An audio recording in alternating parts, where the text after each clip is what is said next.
How you guys doing? You know you guys got some competition now, right?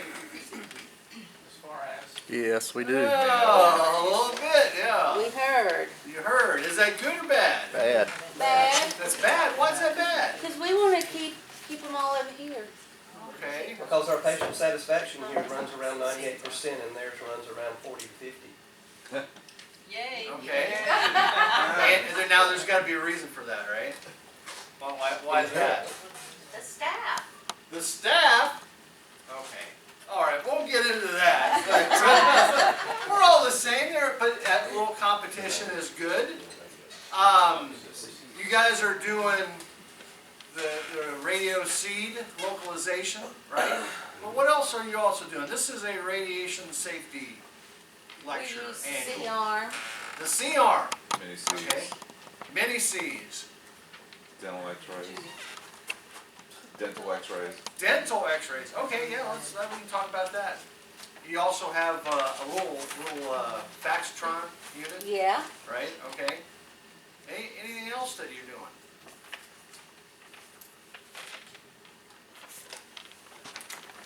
And I'm also going to throw in a little safety. You know that I'm also the safety guy too. So, Mr. Safety. But don't say MR safety because I also do magnetic resonance safety as well. So, all right. So you do a variety of stuff. Okay. The first thing I always like to throw out there is what questions, what concerns do you guys have about what you're working with? What concerns do your patients have? So when your patient comes in, what are they worried about? We worry about keeping them covered during X-ray.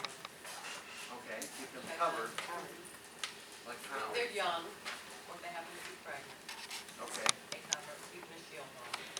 We need to be shielded. okay. I think sometimes people get confused as to whether or not you need to put it under or over. Okay. Well, we can talk about that. This will might not need to be on camera. I will say that there's going to be there's going to be some changes that are coming. We had back-to-back cases where, and mainly I'll say it's coming from the ED, that somebody's come in, they've ordered a series of images, a female patient, and either the pregnancy test didn't get entered in right away or got entered in late or didn't get seen in Epic, and the technologist went ahead with the x-rays and lo and behold the patient was pregnant. Okay. One of these cases was CT, and CT, as you know, puts out a lot of exposure to the patient as compared to just a regular chest x-ray. And this patient swore up and down there's absolutely no way that they could be pregnant. That they even said that they couldn't be. It was impossible to be pregnant. So they went ahead and did the CT scan, and guess what? She was pregnant. Right. Yeah. So this has got the attention of some higher ups. In fact, Dr. Cagle has got involved. Dr. Cagle, this kind of hits close to home because she's a OBGYN. So this has went through to patient safety breakthrough, and there's going to be some changes. Now, you have a little bit of benefit that most, correct me if I'm wrong, most everything that comes through is all really well planned out. You know in advance. They're not like showing up at the ED, there's been an issue, there's been problems, maybe an accident, and they had to take those x-rays. So there's going to be changes in Epic. Does anybody work at Alamance? Okay, you might switch back and forth. Alamance is, they're going to Epic, which is a big change for them. They said that they are going from 3 programs to 1, but whenever there's change, there's a learning curve, so you have to catch up to that. But this is one of the new changes. This is gonna be, it's gonna go through Steve Shannenberger, through radiology, so it's a new policy that anybody, and does anybody know the age ranges that we're checking for pregnancy? Probably starting at 12. 8. 10? 10 to what? 55. 60. 10 to 60. And this was Alamance. Alamance had a pregnant 58-year-old. Oh my God. They got bigger issues than radiation. So, yeah. I'm sorry. Yeah, so what's gonna happen with this new policy change? Now, if it's a trauma case, you know, through the ED, we need to take the x-rays. There's the life of the mother could be in peril, but, and we can talk about some of the risk involved with the baby, with the exposure and all that. But, if it's not a very urgent matter, there's going to be a pregnancy test, and then we're going to wait for the results, and then based upon those results, then either we get, either they're not pregnant, we go ahead, or that's what the test says, and there's some creepy crawly on there. Right there, Monica. You see I'll that? look at Monica, but. Oh, you wanna get Aretha? Anyway. Make sure that they sign the roster. I did all right. So they're either going to not be pregnant or indicated not pregnant, or they will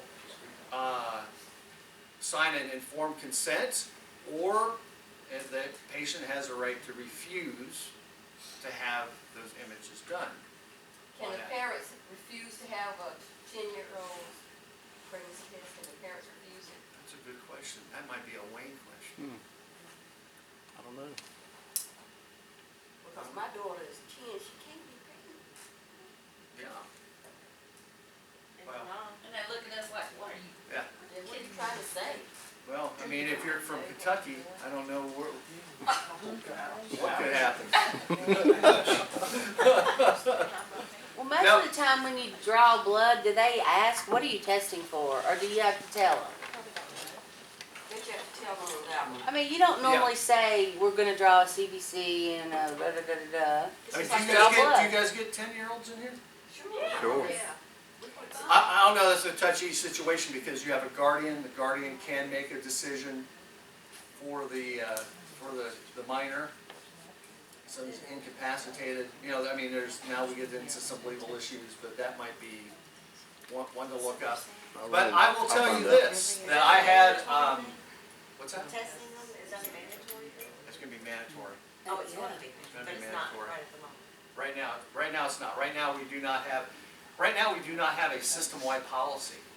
So every place that has what I call a notice of registration. So if it's an independent building, you are independent actually by the state of the Moses Cone campus for x-rays.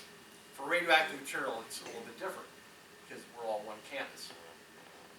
But for x-rays, each building, so urgent care has their own notice of registration.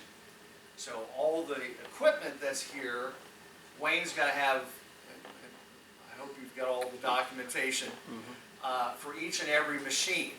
So when the state comes, and we had the state come to Women's, first time in 13 years that the state came, and they also just came to Alamance and they're looking at x-rays.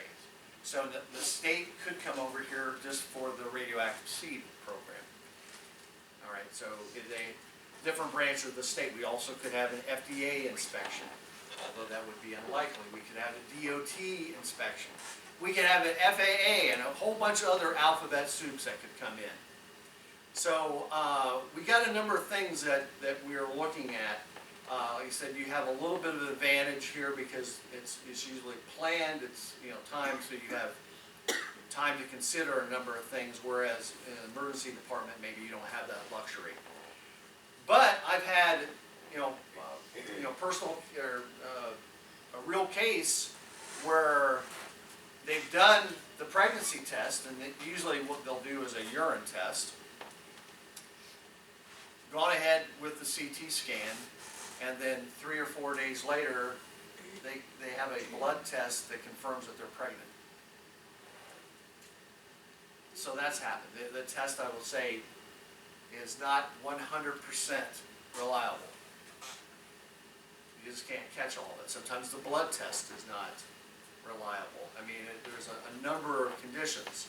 So, talking about radiation to the fetus, to the baby, what I can tell you, statistically speaking, is that really from conception to about 4 weeks, some publications will say 2.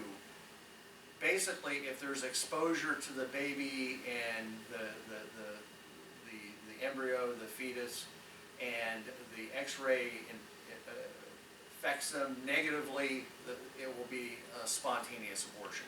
So it's either go or no go. So within that the small window.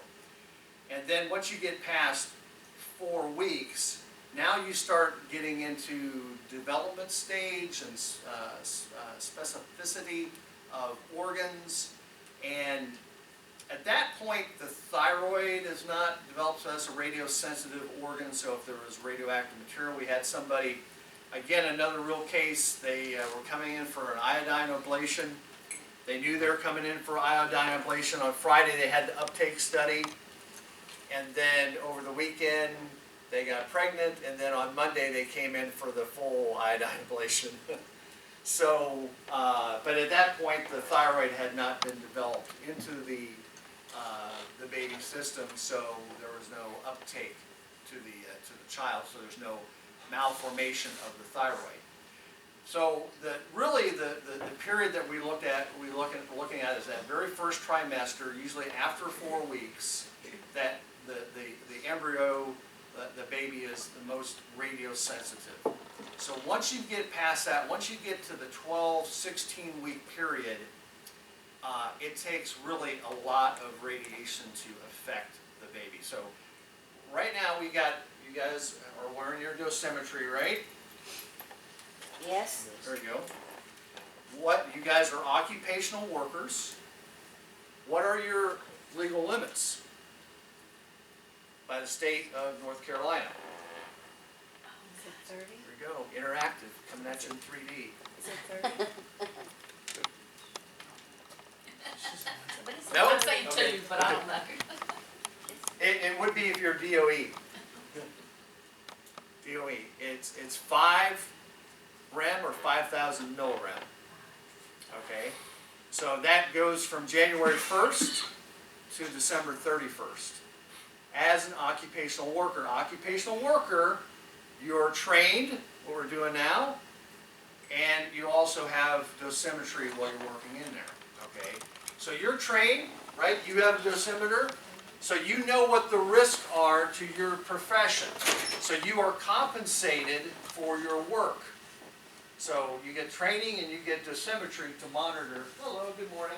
And speaking of which, like if you do 3 forecasts in one day, is that considered a great amount?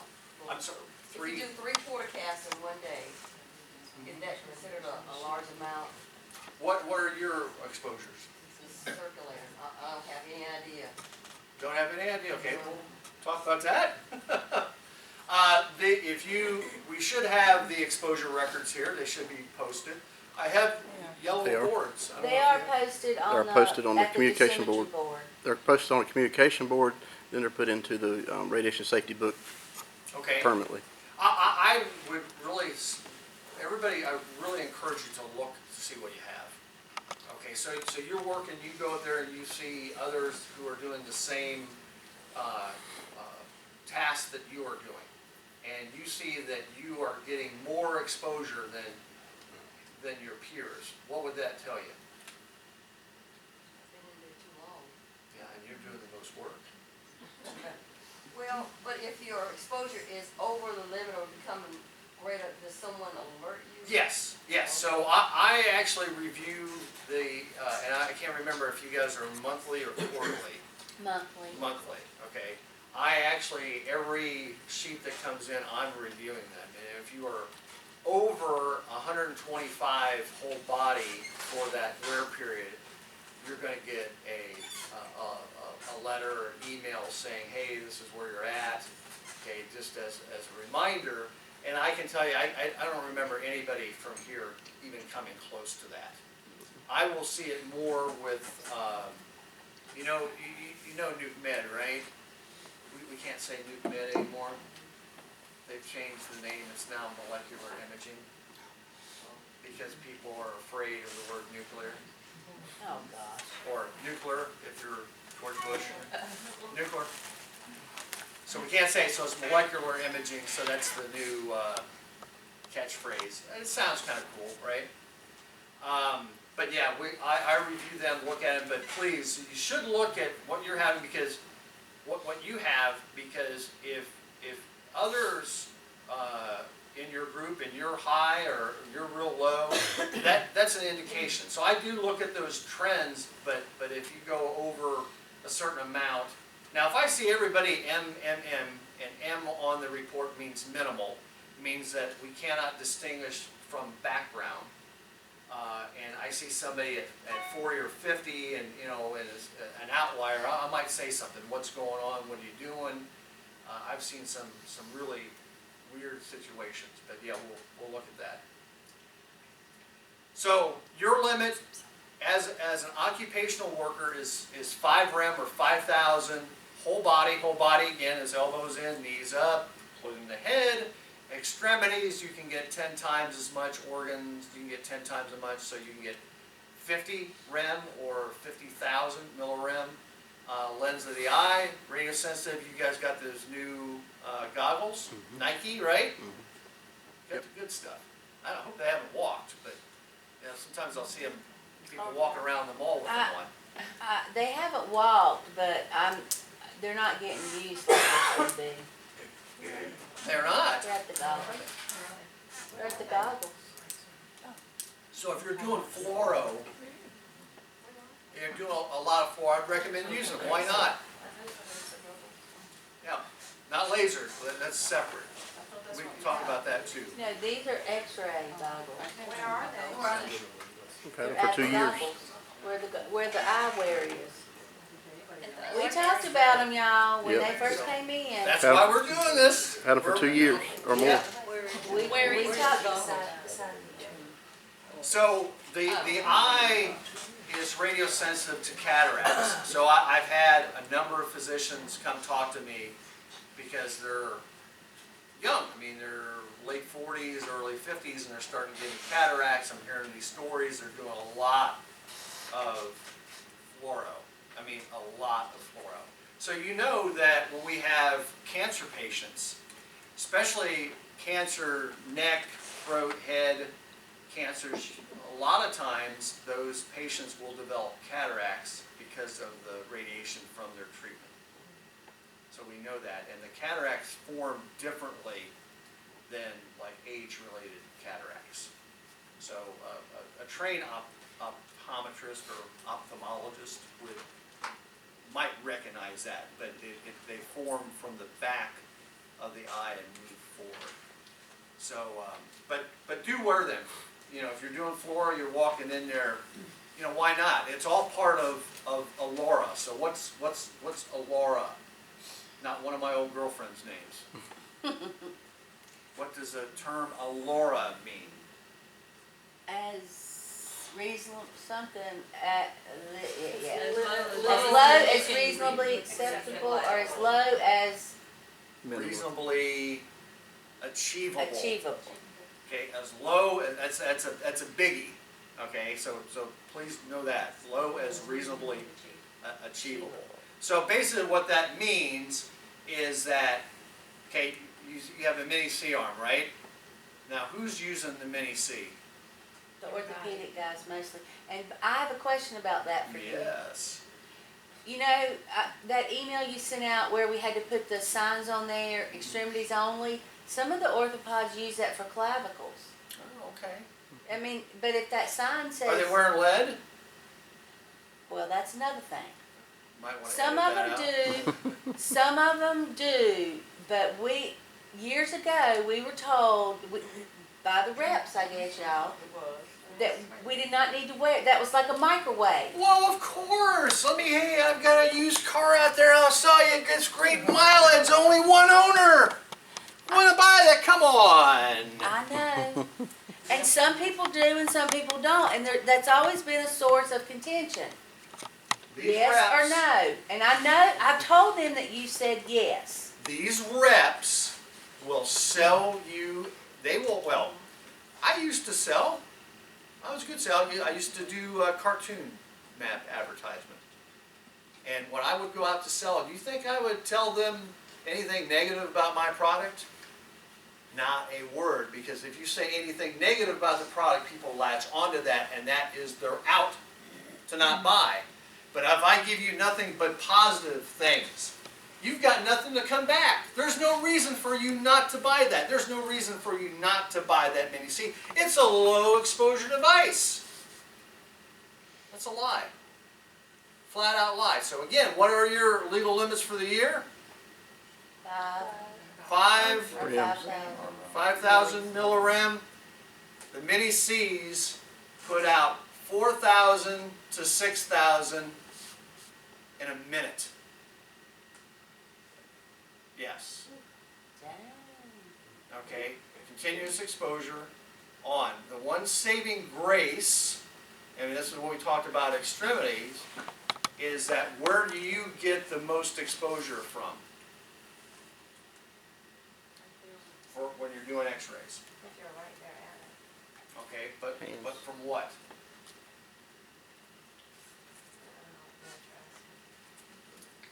When you're shooting a patient, what's giving you as a worker the most exposure? Patient itself. The patient. It's scatter radiation. It's you're aiming it. The patient is supposed to get the x-ray, the energy. Okay?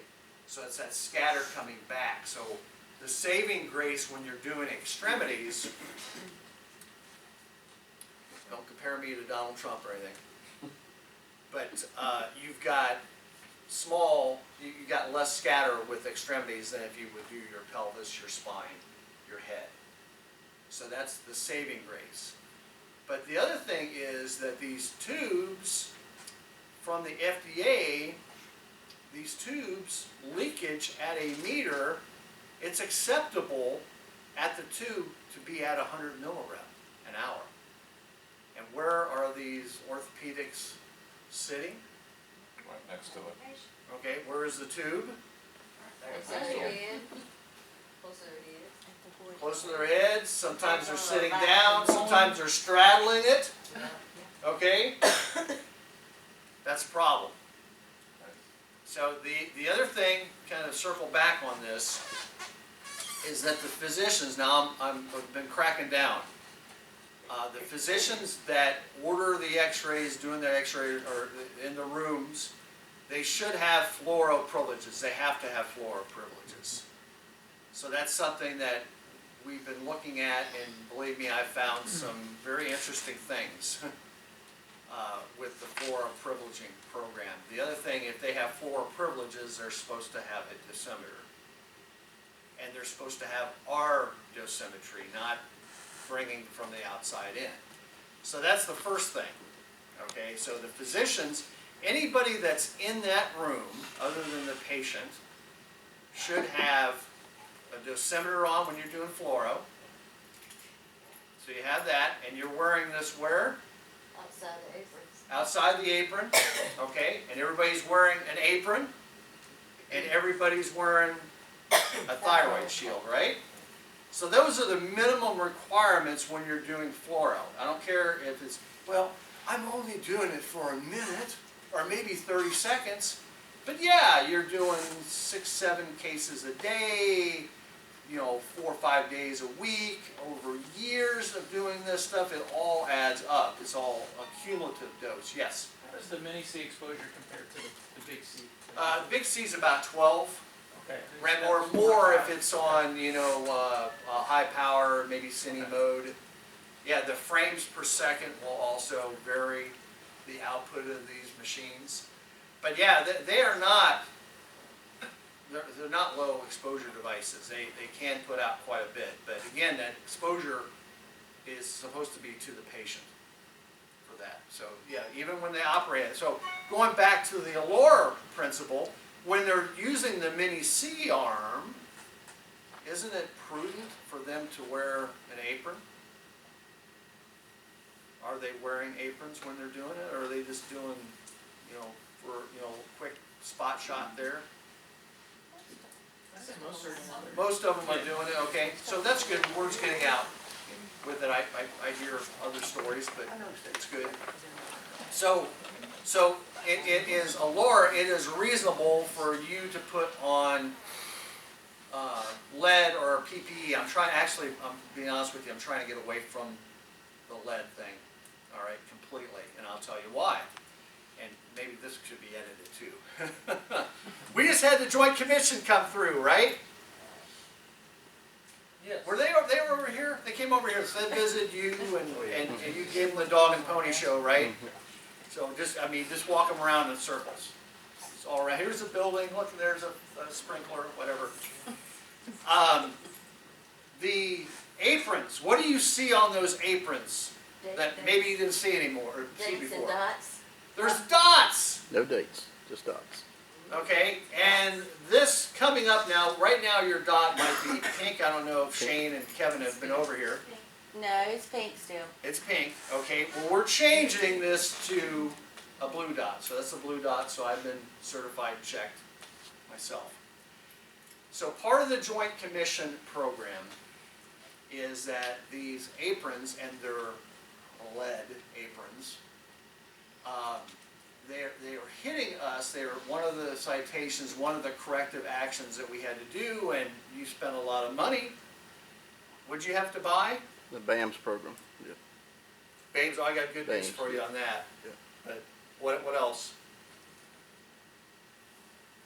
Oh, the hangers, Hangers. yep. Okay, so it wasn't until this last year that the Joint Commission put a physicist on their payroll. So up until this point, they were making everything up. All right? They were looking at these lead aprons, these products, as being the old sheet lead, as being real lead that you would put up in a wall or something. So with lead, if I fold lead, if I take metal and I bend it back and forth and I fold it, what eventually happens? Right. I get metal fatigue, okay? And that's what they are saying about the lead. So we had to go out and spend lots of money on hangers to hang up these, quote, lead aprons. Well, I can tell you that most of this lead aprons is not 100% lead. It's a composite. It's a rubberized type of lead. It still has lead in it. Now, there are other products, and I'll be getting with Wayne. It's a little bit more money, Wayne. Oh yeah, that are not lead. So now lead, with any lead material, I have to handle that as a toxic material. So I can't just throw it away in the garbage. You have to give it back to radiation safety for disposal. This new products that are out there that do not have any lead in them are not subject to metal fatigue. All right, and I can throw them away. We still need to control them. So they have to have the dots.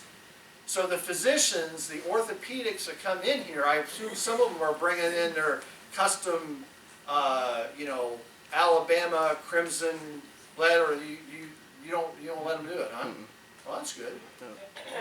Some of them are bringing in, they've got their, Charlotte Hornets Carolina Tall lead. Heels. What's that? Carolina Tall Heels. Yeah. Yeah, there you It's go. acceptable here. Yeah, I better not say Duke, huh? So when they're in there, have to have the lead, they have to have dosimetry on, and the lead has to be checked. The Joint Commission, so that hanging it up, proper storage, that's what they hit us for. That's what we had to go out and spend a lot of money to correct. They have to be hung up on aprons. They cannot, or hangers. They have to be, properly stowed, and they can't be on pegs. So for 50, 60 years, that was fine. Pigs are fine, and now somebody in the Joint Commission, they have in their head, well, you can't have one pig. Well, what I'm saying is that if I no longer have lead aprons, I'm sorry, but your regulations, your book says it's lead, these are not lead aprons, so it doesn't apply. I hope that flies. The other thing so we did, radiation safety took over, we got the BAMES program, which is an inventory system. 2014, we had, I won't say the company name, but we had a company come in that would do the apron checks. So in 2014, we had 632 pieces of lead aprons, skirts, thyroid shields that was in the inventory. The inventory was kept on a spreadsheet and done with a Sharpie marker. So now we have this RFID, they check with an RFID, it's put into this computer software program, and then we put these wonderful dots. The dots means that the item has been inspected for that year. The RFID tag on it means it's been placed in the inventory. So when Kevin, Shane, I helped out a little bit, did the annual check on the aprons, wasn't 632 pieces, we did total 2,700 pieces. And I can guarantee you that Wayne did not buy 2,100 pieces of lead. That was just 2,100 pieces of lead that was not in our system prior. The Joint Commission came in and found 2 that didn't have a dot. One was on a bookshelf, just like that, hidden up there, that they found. Okay? Another was in a drawer, was a glove, it was a thyroid shield, was one of them, and a glove. And I'm not making this up. The level of severity for that citation is considered a life safety violation. And it is on the same level as giving the patient the wrong medicine. Now, if you ask me, my personal humble opinion as a physicist, that's insane. I mean, you're not wearing a piece of lettuce. It's still lead. What's the difference if it's 0.35 or 0.5? You still got the shielding effect to it, and you're dealing with scatter. But that's neither here nor there. But so they have to have the dots, they have to have the RFID, they have to wear it. Now, I don't know if this affects you as much, but who else comes into the rooms with you with the physicians? Reps. Reps! All right? And tell me about the reps. What do they have to do now? They have to register at the hospital, they do, I guess, some sort of screening. Okay? So they're in the operating room with you, right? They're in the sterile field. It wasn't me that did this, but they brought in a new credentialing vendor, okay, called RepTrax. So the whole purpose of RepTrax, it's kind of multifaceted, but every year you've got to get your flu shot, right? Yes, I mean, you know the flu's hitting us late.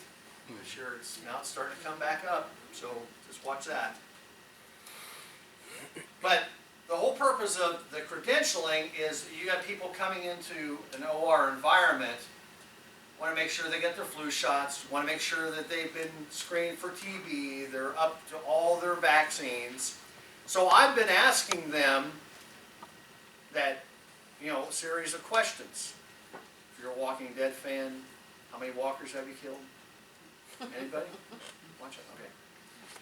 Ask them, are you working in a floor environment? Okay, so again, occupational workers, what are your exposure limits? Okay, as an occupational worker, you have what? A dosimeter. A dosimeter and what? Training from me. Coming at you in 3D again. If you do not have training, and you do not have a dosimeter, what are you? A walker. You're a walker, a rebel. I love that show. Love that show. You are considered a member of the public. So as a member of the public, what is your dose limit? What can a hospital, what do we have to shield for? What is the limit to the public? Might not know this one. Because it's really low. It's 100 millirem a year. 100 millirem a year that we have to shield for.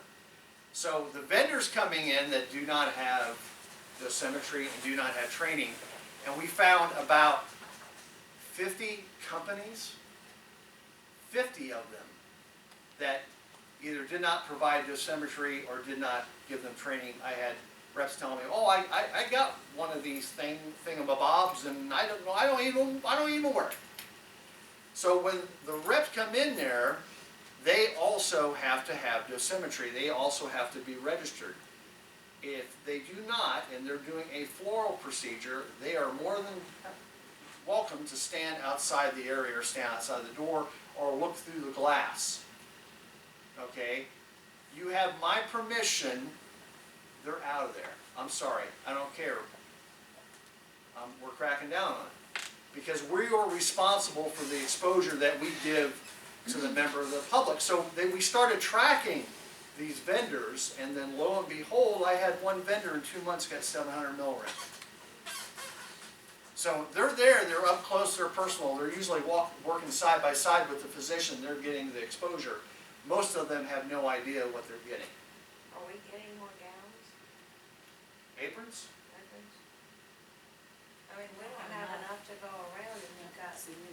But see, the rep shouldn't even be in there if he doesn't have a dosimetry badge, you say. They should. They don't need an apron. They need an apron. If they're not in there when you're Oh, doing the x-ray. when they're not in there. If they're outside and, you know, if they're outside the area. You got two forecasts going and. That's being handled. That can be handled offline. Yeah. So if they're in the room, and if you look at the signs, we've been trying to make sure all the signs are compliant. For x-ray for fluoro, it is a radiation area when energized. So before they had a lot of these signs that said radiation area. Radiation area means that you have to have dosimetry to go into that. Anybody that walks in there, the EVS worker that walks in there. But when it's energized, that's when you need dosimetry. That's what makes it an area on that. But anybody that goes in that room, they should have thyroid shield. It's part of the radiation safety timeout, which I made nice posters. I don't know if you got them. I'll bring some more. They're beautiful. Well, I'd love that. Yeah, Or okay. 2 or 3. Yeah. So there should be a timeout planning. So the physician should have floor privileges. It should be an RT or the physician that's operating the equipment. Can't bring Wayne in there to do it, although I know he'd love to. Okay, they have to have their apron on, thyroid shield, goggles if you have them, wear them if you got them. It's not required, it's recommended, strongly recommended for long fluoro cases. And they have dosimetry, everybody. It doesn't matter. Like I said, you got these reps coming in. Again, you know, you as safety, as regular safety, okay, correct me if I'm wrong.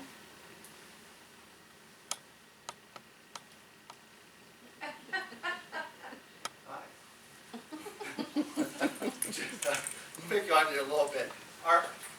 When you come to work, do you have the anticipation of working in a safe environment?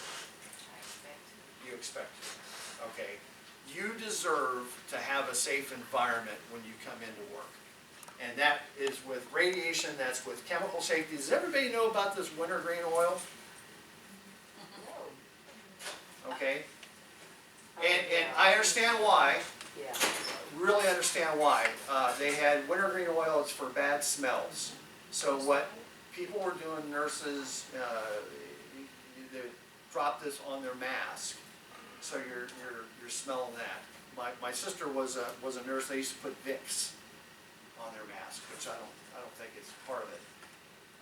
But this wintergreen oil, there was an incident in Alamance where the saturated their mask. Okay, so you're coming in. Here, click on you a little bit with all your bling. Look at those pins. Look at your naked. Yeah. So the nurse, it was a traveling nurse that took this oil and they put it on their mask and got saturated and they flicked it. Flick their mask. Right in the eyeball. Wow. Okay. I can't comment too much on this. Might want to shut that down for a second.